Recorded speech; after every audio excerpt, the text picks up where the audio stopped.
Hello everyone, welcome back to my YouTube channel.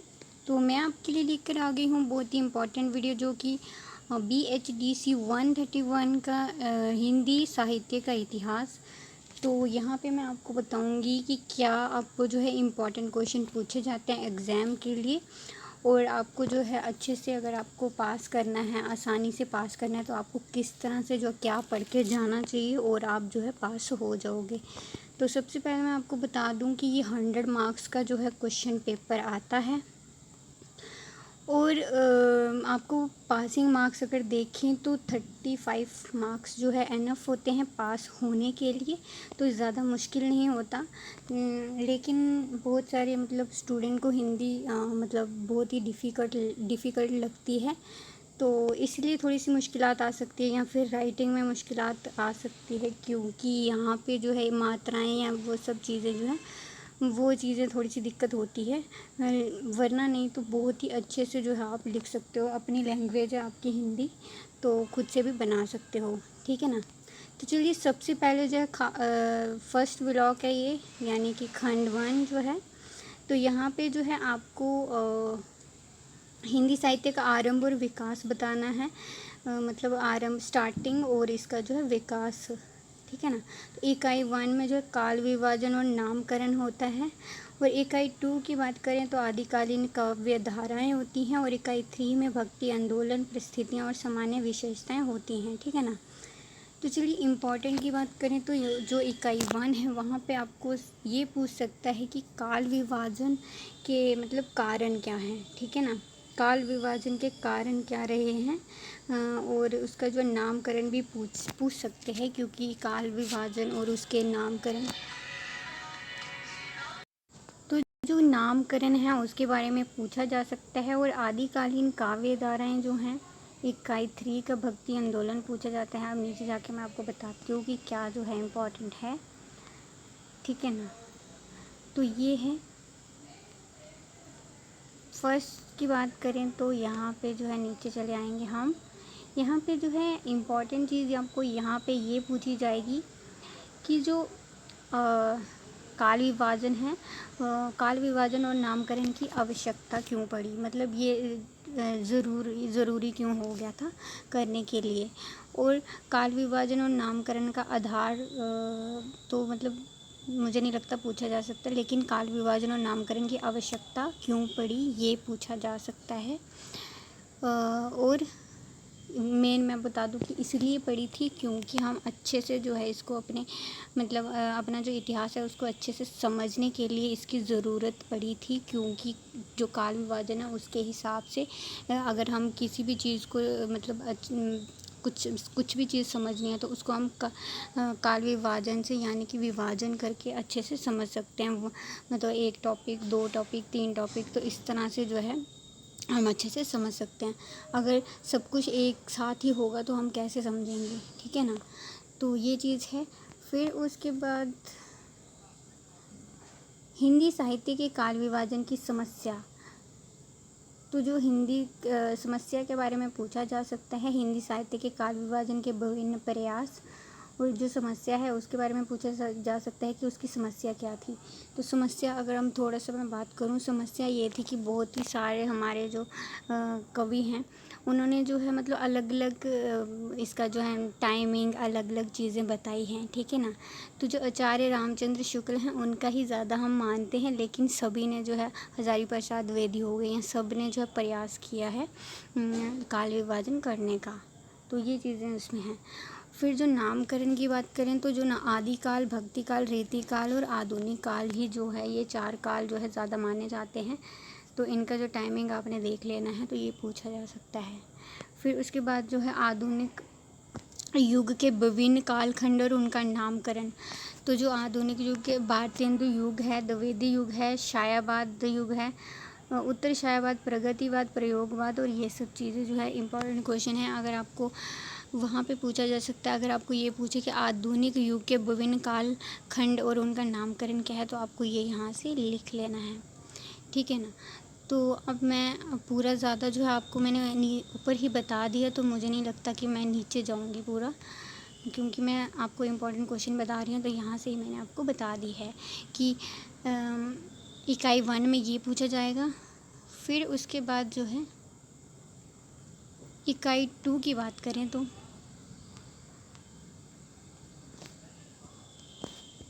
वह इकाई 2 आदिकालीन काव्य धारा, तो यहाँ से आपको पूछा जा सकता है मेन चीज़ जो है काव्य धाराएं। तो सिद्ध काव्य, नाथ काव्य, जैन काव्य, रासो काव्य और लौकिक साहित्य। तो यहाँ पे जो सिद्ध काव्य है इम्पॉर्टेंट है, नाथ काव्य इम्पॉर्टेंट है, जैन काव्य, रासो काव्य और ये सब चीज़ें जो है इम्पॉर्टेंट है। इस पर ऑलरेडी मैं वीडियो बना चुकी हूँ।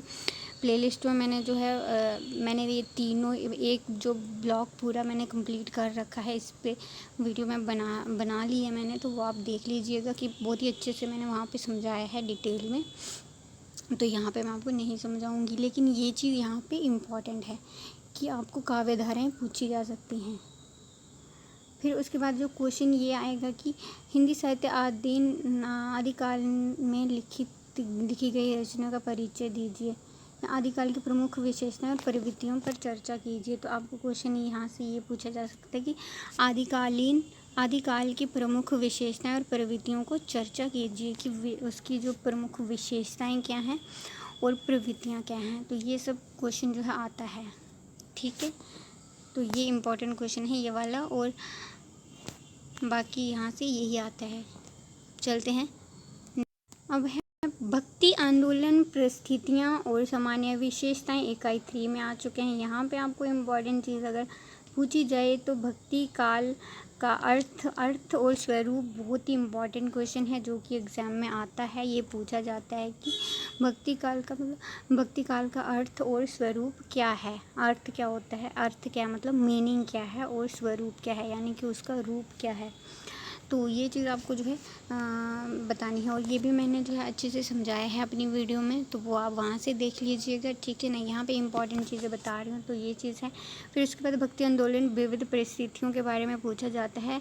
तो ये सारी जो है विविध परिस्थितियाँ हैं, राजनीतिक यानी कि पॉलिटिकल हिसाब से, सामाजिक आर्थिक हिसाब से, और धार्मिक यानी कि धार्मिक जो है दार्शनिक और सांस्कृतिक परिस्थितियाँ, धर्म के रिलेटेड, और साहित्य के रिलेटेड, साहित्य यानी कि हमारा हिस्ट्री के मतलब क्या रही है। तो ये चीज़ होती है। और फिर उसके बाद ये इम्पॉर्टेंट यहाँ से क्वेश्चन ये है कि भक्ति काव्य की सामान्य विशेषताएं बताएं। तो भक्ति काव्य की सामान्य विशेषताओं का जो है क्वेश्चन आ सकता है आपको। तो ये सब जो है इनकी विशेषताएं हैं, ये पॉइंट्स जो हैं ये आपको लर्न कर लेने हैं, वहाँ से आप डिटेल में दे सकते हो। मेन जो है आपको पॉइंट्स में लिखना है। अगर आपको मतलब बहुत ही अच्छे से अच्छे मार्क्स चाहिए तो आपको ये चीज़ें लर्न कर देनी है। ईश्वर के प्रति उत्कृष्ट प्रेम, यहाँ पे जो भक्ति काव्य की सामान्य विशेषताएं हैं, जो भगवान के प्रति जो है मतलब इतना ज़्यादा प्रेम है वो बताया गया है। समानता का भाव है, मतलब सेम जैसे एकता की बात करें। गुरु का महिमा, गुरु यानी कि गुरु को सर्वोपरि माना गया है, गुरु जो है सबसे बड़ा होता है। तो ये, और शास्त्र ज्ञान की अनावश्यकता यानी कि शास्त्र ज्ञान जो है उसकी अनावश्यकता बताई है इसमें। और अहंकार का त्याग और लोक जीवन से जुड़ाव, यानी कि जो अहंकार है हमें घमंड होता है उसका त्याग करने के लिए बोला गया है, उसकी भाषा। तो ये जो पॉइंट्स में अगर आप कर लेते हैं तो आपको बहुत ही अच्छे से मार्क्स मिल जाएंगे। यहाँ से जो है आपको क्वेश्चन पूछा जाएगा कि भक्ति काल के अर्थ और स्वरूप को स्पष्ट कीजिए, या फिर आपको ये पूछा जा सकता है कि भक्ति कालीन साहित्य पर तत्कालीन परिस्थितियों के प्रभाव का आकलन कर मतलब कीजिए। तो ये सब आपको पूछा जा सकता है, और ये इम्पोर्टेंट मैंने आपको बता दिए चीज़ें, ठीक है।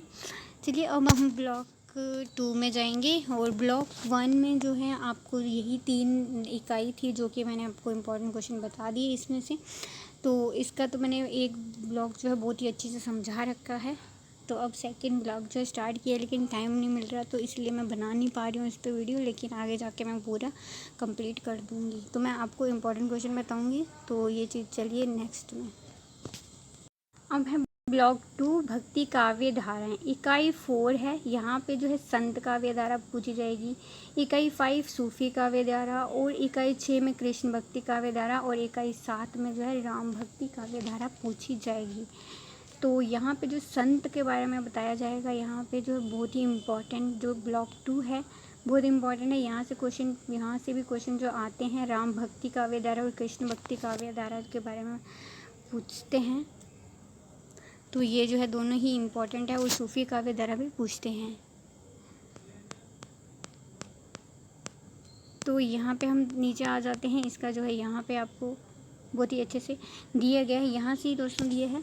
तो यहाँ पे निर्गुण काव्य धारा और संत काव्य धारा के बारे में पूछा जा सकता है, जो कि कबीर जी ने जो है निर्गुण संत काव्य धारा को जो है नींव रखी है। तो अवधारण और अर्थ विकास, निर्गुण ज्ञान मार्गी का अर्थ और दृष्टिकोण, निर्गुण संत परंपरा। तो ये पॉइंट्स में दिया है, ये इम्पोर्टेंट है।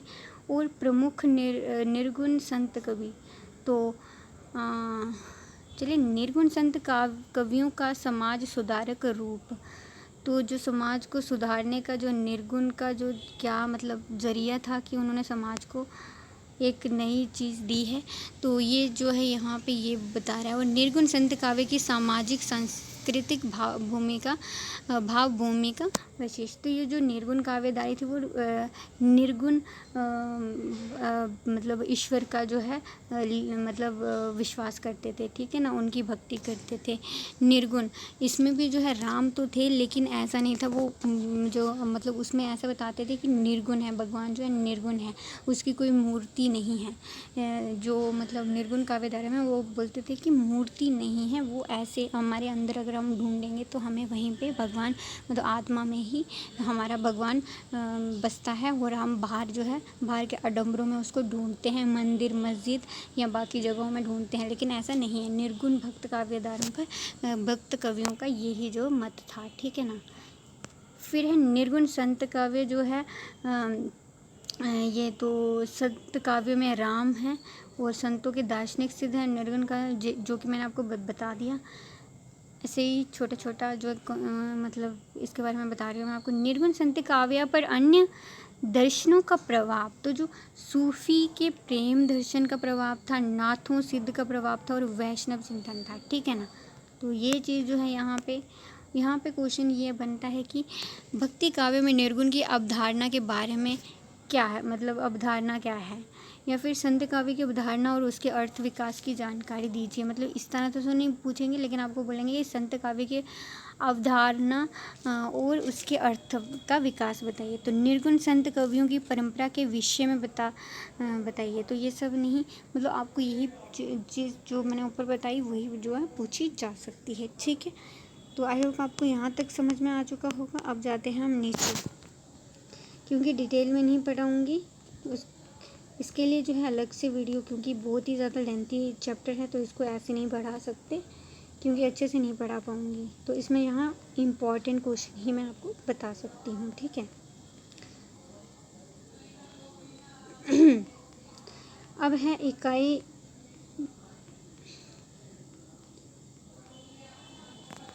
5 सूफी काव्य धारा। मोस्ट इम्पॉर्टेंट यहाँ से आपको क्वेश्चन ये पूछते हैं कि जो सूफी मत और सिद्धांत बताइए। तो सूफी प्रेम काव्यधारा, जो सूफी थे, जो मतलब जैसे सूफी हमारे कवि थे ना, उनका भी जो बहुत ही योगदान रहा है हमारे जो है आगे बढ़ाने में, इसको विकास करने में, ठीक है ना। तो यहाँ पे जो है ये वाली चीज़ जो है पूछी जा सकती है, या फिर भाव व्यंजना और रस। तो चरित्र चित्रण प्रेम पद्धति की विशेषताएं पूछी जा सकती है, ये पर देख लीजिएगा, ठीक है। ज़्यादा इम्पॉर्टेंट है नहीं, ये चीज़ इम्पॉर्टेंट है यहाँ पे। और सूफ़ी के बारे में पूछा जा सकता है, तो वो इम्पॉर्टेंट है। चलिए यहाँ पे मैं क्वेश्चन, यहाँ पे क्या क्वेश्चन बनता है, सूफ़ी मत और सिद्धांत पर प्रकाश डालिए। तो उनका क्या मत था, मतलब उनका क्या व्यू ऑफ पॉइंट था, ये आपको बताना है। और सूफ़ी प्रेम काव्य परंपरा के बारे में बताइए। तो सूफ़ी काव्य की भाव व्यंजना क्या थी, ये पूछा जा सकता है कि उनका भाव व्यंजना क्या था, उनका मकसद क्या था, तो ये पूछा जा सकता है, ठीक है ना। तो यहाँ पे यही चीज़ इम्पोर्टेंट है। अब देखिए यहाँ पे मैंने ऊपर से ही आपको बता दिया, ठीक है, क्योंकि डिटेल में इसलिए नहीं पढ़ा रही हूँ क्योंकि वीडियो ज़्यादा लंबी हो जाएगी और इम्पॉर्टेंट क्वेश्चन नहीं बता पाऊँगी, और ज़्यादा लंबी बनती है तो फिर आप देखते नहीं हो वीडियो को। तो अब देखो मेन इम्पॉर्टेंट जो मैंने पहले भी बताया था, इकाई 6 बहुत ही इम्पोर्टेंट है। यहाँ पे क्वेश्चन आते ही आते हैं। मतलब यहाँ पे क्या है, ये पूछा है कि कृष्ण भक्ति काव्य और भक्ति आंदोलन, ये इम्पोर्टेंट है। हिंदी कृष्ण भक्ति काव्य से संबंधित प्रमुख संप्रदाय, ठीक है ना। तो हिंदी साहित्य में कृष्ण भक्ति काव्य परंपरा, कृष्ण भक्ति काव्य की वस्तु विशेषताएं बताइए। तो ये पूछा जा सकता है कृष्ण भक्ति काव्य की शिल्पगत विशेषताएं। तो ये जो है काव्य रूप, काव्य भाषा, प्रतीक और बिंब और संगीत, छंद और लय और अलंकार, यानी कि अलंकार से दिए जाते थे। तो कृष्ण भक्ति, तो यहाँ पे जो है, यहाँ पे इम्पोर्टेंट अगर देखेंगे, यहाँ पे क्वेश्चन ये है कि भक्ति आंदोलन और कृष्ण भक्त कवियों की भूमिका क्या रही है, मतलब क्या रही है, ये क्वेश्चन आ सकता है। और कृष्ण भक्ति काव्य की वस्तुगत विशेषताएं बताइए, इसकी कृष्ण मतलब विशेषताएं आपको पूछी जा सकती हैं। और कृष्ण भक्ति काव्य की शिल्पगत विशेषताओं का विवेचन कीजिए। तो ये जो 6 इकाई है बहुत ही ज़्यादा इम्पॉर्टेंट है, और 7 भी जो है वो भी इम्पॉर्टेंट है। चलिए हम नीचे चले जाएंगे सीधा, क्योंकि ज़्यादा टाइम वेस्ट नहीं करेंगे, क्योंकि इम्पॉर्टेंट चीज़ें बतानी है, क्योंकि डिटेल में मैं अलग से वीडियो बनाऊंगी, ऐसे तो मैं नहीं बना सकती, ठीक है ना। तो यो है, यहाँ पे जो है हमारा आ गया इकाई 7, जो कि बहुत इम्पोर्टेंट, यहाँ से भी क्वेश्चन आते हैं। तो यहाँ पे जो है आपको क्वेश्चन आ सकता है भक्ति आंदोलन और सगुन राम भक्ति धारा। तो ये जो है इम्पोर्टेंट चीज़ें हैं, ये मैं आपको बता रही हूँ, यहाँ पे दी होती है, ये पॉइंट्स में याद करने वाली चीज़ ये है, ठीक है। याद ये वाली करने की, राम भक्ति साहित्य का विकास, हिंदी में सगुन राम काव्य, सगुन राम भक्ति काव्य में समन्वय धारणा, राम भक्ति काव्य धारा के दार्शनिक सिद्धांत, निर्गुण संतों का प्रभाव क्या है, राम भक्ति धारा और आगम निगम। तो अगर आपको इस तरह से क्वेश्चन आएगा भक्ति आंदोलन और सगुन राम भक्ति की धारा बताएं, तो यहाँ पे ये आप बताएंगे सगुन राम भक्ति धारा में राम का लोकनीय रूप, इम्पॉर्टेंट। सगुन राम भक्ति धारा में राम भक्ति का निर्गुण रूप, ये सगुन काव्य धारा का जो भाव क्या है, ये तो ये चीज़ इम्पॉर्टेंट है। सगुन राम काव्य धारा की अभिव्यंजना सौंदर्य, तो यहाँ पे क्वेश्चन ये है कि राम भक्ति काव्य धारा की पृष्ठभूमि और उसके विकास की जानकारी दीजिए। तो राम भक्ति काव्य धारा के विभिन्न कवियों के योगदान पर प्रकाश डालिए। तो ये इम्पॉर्टेंट क्वेश्चन है, ये पूछा जा सकता है। और राम भक्ति काव्य धारा के भाव पक्ष के बारे में बताइए। राम भक्ति काव्य के अभिव्यंजना पक्ष की जानकारी दीजिए। तो इसको रहने दो, मेन जो है ये चीज़ें जो बतानी है। और राम भक्ति जो भी अगर आप एक टॉपिक लेते हो, जैसे कि 6th इकाई 7th इकाई या जो भी आप पढ़ते हो, तो उसका पूरा जो है ना निचोड़ किया, मतलब अच्छे से समझा करो। आप दूसरे में भी उसको डाल सकते हो, क्योंकि सब कुछ आगे में मिलता जुलता होता है। तो कोई भी टॉपिक अगर आप लो तो उसको ही पूरा जो है कंप्लीट अच्छे से समझा करो, ठीक है ना। तो यहाँ से जो है आपको ये चीज़ इम्पोर्टेंट थी, ठीक है। यहाँ पे अब ब्लॉक 3 में चले जाएंगे हम। अब है ब्लॉक 3, रीति काव्य और आधुनिक साहित्य का प्रादुर्भाव, ठीक है। इकाई 8 की बात करें तो यहाँ पे जो है रीति काव्य और परिस्थितियाँ और प्रवृत्तियाँ जो है इम्पोर्टेंट, आपको क्वेश्चन ये पूछता है कि जो रीति काव्य और आधुनिक साहित्य का प्रभाव, तो यहाँ पे आपको पूछता है परिस्थितियाँ और प्रवृत्तियाँ बताइए। रीति काव्य की परिस्थितियाँ और प्रवृत्तियों पर प्रकाश डालिए, उनको बताइए। तो ये पूछा जाता है रीति काव्य के प्रमुख कवि, मतलब कवियों के बारे में पूछा जाएगा कि पहले कवि क्या थे, मतलब मेन कवि के बारे में बताना है। और भारतेंदु युग के बारे में बताना है, और द्विवेदी युग, ये दोनों ही जो हैं कवि हैं, लेकिन उनके नाम से ही फिर इसको युग को बना दिया गया है। ये जानकारी आपको होगी। यहाँ से जो है इम्पोर्टेंट चीज़ अगर देखेंगे तो यहाँ पे आपको पूछा जाएगा कि रीति काल के अर्थ और स्वरूप की, रीति काल का मतलब क्या है और स्वरूप क्या है।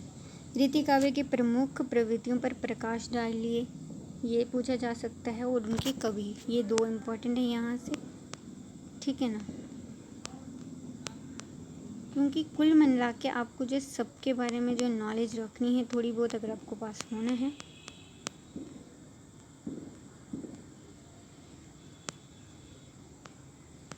नेक्स्ट बात करें इकाई 9 रीति काव्य के प्रमुख कवि यानी कि कवियों के बारे में बताना है। तो यहाँ पे जो है रीति काव्य के प्रमुख कवि, रीतिबद्ध कवि, रीति सिद्ध कवि और रीति मुक्त कवि, ये तीनों ही मतलब ये जो 3 चीज़ें हैं ये पूछा जाता है। तो ये क्वेश्चन आता है, ये आपको बताना है कि हिंदी के प्रमुख रीतिबद्ध कवियों का नाम, ये उनका योगदान क्या रहा है। हिंदी के प्रमुख रीति सिद्ध कवि बिहारी और विशेषताओं के बारे में बताइए। उनके जो बिहारी हैं हमारे, वो रीति सिद्ध कवि थे, तो उनके बारे में बताना है, उनकी विशेषताएं बतानी है। विभिन्न रीति मुक्त कवियों तथा उनकी काव्यगत विशेषताओं पर प्रकाश डालिए। तो ये चीज़ यहाँ पे क्वेश्चन बनता है। अब इस पे जो है अलग से वीडियो बनेगी, लेकिन अभी नहीं बनाऊंगी क्योंकि अभी मेरे पास खुद भी टाइम नहीं है। तो अभी तो आपको ज़्यादा, अब एग्ज़ाम जल्दी है तो ज़्यादा बना भी नहीं सकते।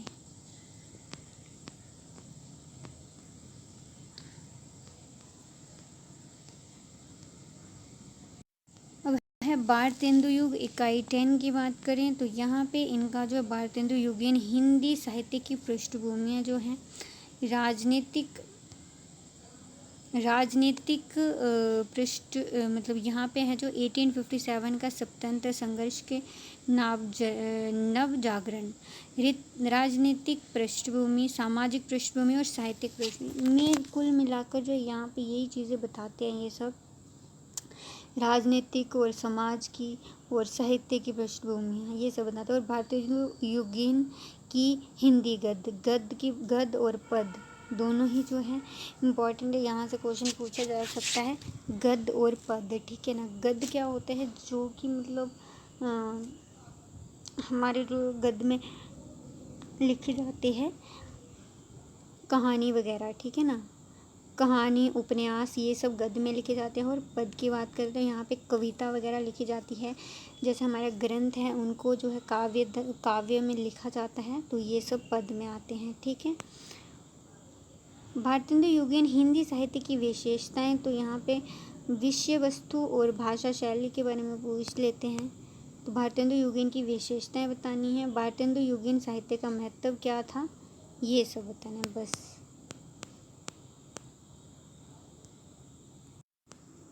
इकाई 11 है द्विवेदी युग, इकाई की रूपरेखा। और यहाँ पे इम्पोर्टेंट चीज़ें यहाँ पे है द्विवेदी युगीन हिंदी साहित्य की पृष्ठभूमि, तो राजनीतिक, सामाजिक और साहित्यिक, तो ये सब चीज़ें ही मतलब द्विवेदी ने क्या बोला है, पहले जो था वो दूसरे कवि थे और यहाँ पे द्विवेदी युग है। और भारतेंदु युग तो उन्होंने क्या क्या अपना रखा है। और द्विवेदी युगीन साहित्यकार के हैं गद्य साहित्य और पद साहित्य, तो ये सब जो है सब सेम ही है। तो द्विवेदी युगीन साहित्य का महत्व बता देना है बस, यहाँ पे यही चीज़ें हैं। आधुनिक हिंदी गद्य साहित्य, तो यहाँ पे मैंने आपको पहले ही बताया कि जो हिंदी कहानी है, हिंदी कहानी का विकास बताना है। और ये जो है पद मतलब गद्य में आती है, हिंदी कहानी गद्य में आती है, और उपन्यास गद्य में आते हैं, निबंध नाटक सब जो है गद्य में आते हैं, गद्य में लिखा जाता है। जो गद्य की भाषा होती है बहुत ही सरल होती है, अपनी आम भाषा होती है, ठीक है ना। ये सब इसमें होता है मेन चीज़। और यहाँ पे आपको क्वेश्चन ये पूछते हैं कि हिंदी कहानी का विकास बताइए कि कब कैसे हुआ, क्या कारण रहे थे विकास होने के। और हिंदी कहानी का विकास 13 में भी यही है। हिंदी उपन्यास का विकास जो है वो बताना है। उपन्यास जो होते हैं, उपन्यास आपको पता है जैसे कि जैसे हमारे प्रेमचंद है तो उन्होंने उपन्यास लिखा है, जैसे निर्मला उपन्यास है, गोदान है उनका उपन्यास। तो उपन्यास इस तरह से होता है, ठीक है ना। उपन्यास में पूरे कैरेक्टर होते हैं, पूरी एक कह सकते हो पूरे उपन्यास में घटना होती है और सब चीज़ें जो उसमें दी गई होती है और बहुत ही ज़्यादा इंटरेस्टिंग होता है। ये नाटक की बात करें तो जो नाटक है वहाँ पे जो एक नाटक की तरह दिखाया जाता है बहुत ही अच्छा, जैसे आपको बोलें तो जैसे ड्रामा होता है, तो ये सब चीज़ें उसमें होती है। और हिंदी निबंध का विकास, यानी कि जिसको इंग्लिश में एस्से कहते हैं आप, तो निबंध उसी को कहते हैं ऐसे, ठीक है। ये सब चीज़ें हैं। और हिंदी कहानी का विकास की बात करें तो यहाँ पे क्वेश्चन आपको, ये मैंने प्रेमचंद पहले ही आपको बोला था कि जो प्रेमचंद है उनका बहुत ही ज़्यादा योगदान रहा है, हमारी कहानी हो या उपन्यास हो, उन्होंने जो है बहुत ही ज़्यादा योगदान दिया है हमारी हिंदी में। तो यहाँ पे जो है प्रेमचंद की बात करें तो प्रेमचंद युग से पूर्व की हिंदी कहानी, तो जो ये बोल रहा है कि प्रेमचंद युग से मतलब पहले की हिंदी कहानी कैसी रही थी।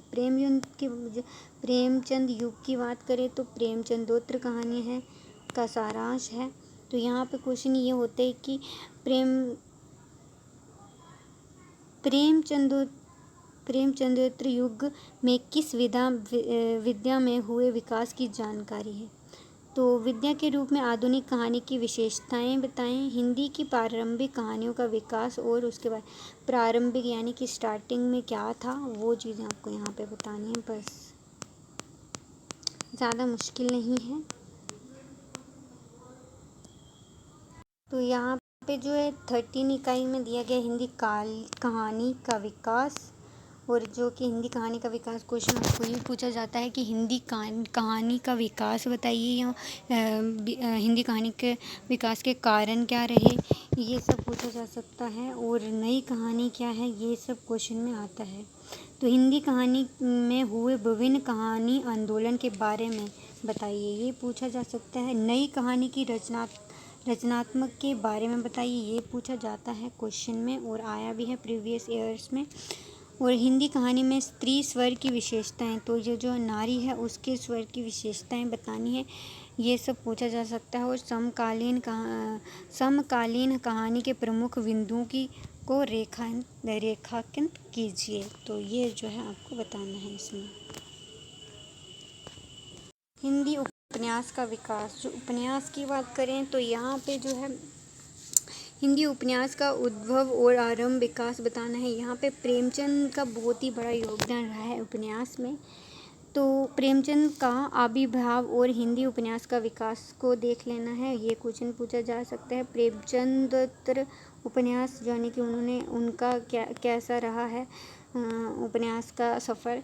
हिंदी उपन्यास के विकास की पृष्ठभूमि के बारे में जानकारी। प्रेमचंद युग से पूर्व लिखे गए उपन्यासों के बारे में बताएं, यानी कि प्रेमचंद से पहले भी जो है उपन्यास लिखे गए थे उनका बताना है। और प्रेमचंद के हिंदी उपन्यास में योगदान की विशेषताएं, यानी कि प्रेमचंद ने जो उपन्यास दिए हैं उनका जो योगदान है उसकी विशेषताएं बतानी है। प्रेमचंद युग के अन्य उपन्यासकारों के अवदान की जानकारी। प्रेमचंद युग के बाद तथा देश की स्वतंत्रता प्राप्ति से पूर्व लिखे गए उपन्यासों के बारे में, तो ये क्वेश्चन जो है आपको पूछा जा सकता है। लेकिन प्रेमचंद से क्वेश्चन आता है कि उनका उपन्यास किस तरह से रहा है, उनका योगदान क्या रहा है, तो ये सब पूछा जा सकता है, क्योंकि उन्होंने कहानी में भी अपना योगदान दिया है। और भी कवि हैं, मतलब ऐसा नहीं है, तो ये आपको पढ़ के जाना है। इकाई 15 में है हिंदी उपन्यास का विकास, तो यहाँ भी यही चीज़ है, विकास के बारे में पूछा गया है। और यहाँ पे क्वेश्चन ये है कि हिंदी उपन्यास की प्रमुख प्रवृत्तियाँ, तो सबसे पहले जो है ऐतिहासिक पौराणिक उपन्यास थे, मनोवैज्ञानिक, मध्यवर्गीय जीवन का चित्रण, ग्रामीण और अंचलिक जीवन का चित्रण, स्त्री स्तंभ और दलित स्त्री यानी कि नारी के बारे में, और दलित यानी कि जो हमारे शूद्राज हैं उनके बारे में, और ऐतिहासिक पौराणिक यानी कि इतिहास के पुरानी की बातें, मतलब पुरानी चीज़ें एंशंट टाइम में जो हुआ था। और मनोवैज्ञानिक उपन्यास बताना है, मध्य वर्ग यानी कि बीच वाला समय जो है, और ग्रामीण और अंचलिक जीवन का चित्रण बताना है, बस ये इम्पोर्टेंट है। हिंदी उपन्यास की प्रमुख विशेषताएं पर मतलब ये पूछा जा सकता है कि हिंदी उपन्यास की प्रमुख विशेषताएं बताएं या उन पर प्रकाश डालिए।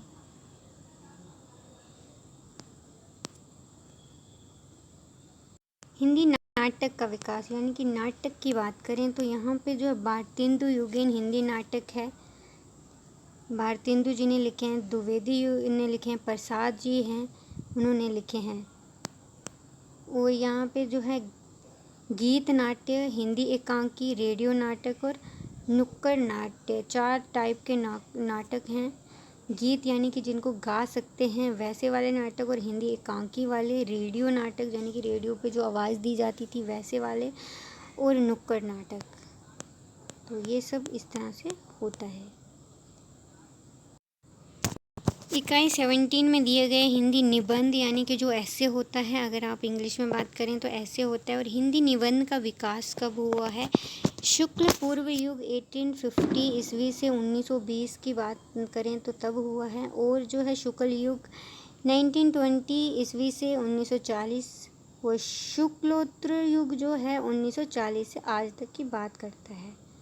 तो इस टाइप का जो है निबंध विकास है। और पूछा जा सकता है, निबंध का क्वेश्चन भी आता है, उपन्यास का क्वेश्चन आता है कि बताइए प्रेमचंद का क्या योगदान रहा है, या बाकी जो हैं उनका क्या योगदान रहा है। आई होप आपको वीडियो अच्छी लगेगी। इतनी सारी जानकारी काफ़ी है आपके एग्ज़ाम के लिए। और मैं इस पे वीडियो पूरा बनाऊंगी। ब्लॉग 2 मैंने स्टार्ट किया है, लेकिन उसको अभी मैं नहीं बना सकती, लेकिन पूरा ब्लॉग 1 के पूरे वीडियोस मैं बना चुकी हूँ, वो देख लीजिएगा प्लेलिस्ट में। तो चलिए मिलते हैं नेक्स्ट वीडियो में। ऑल द बेस्ट आपके एग्ज़ाम के लिए, और आप आई होप आप अच्छा ही करके आएंगे, बहुत ही आसान है, ठीक है ना। तो चलिए मिलते हैं नेक्स्ट वीडियो में। All the best.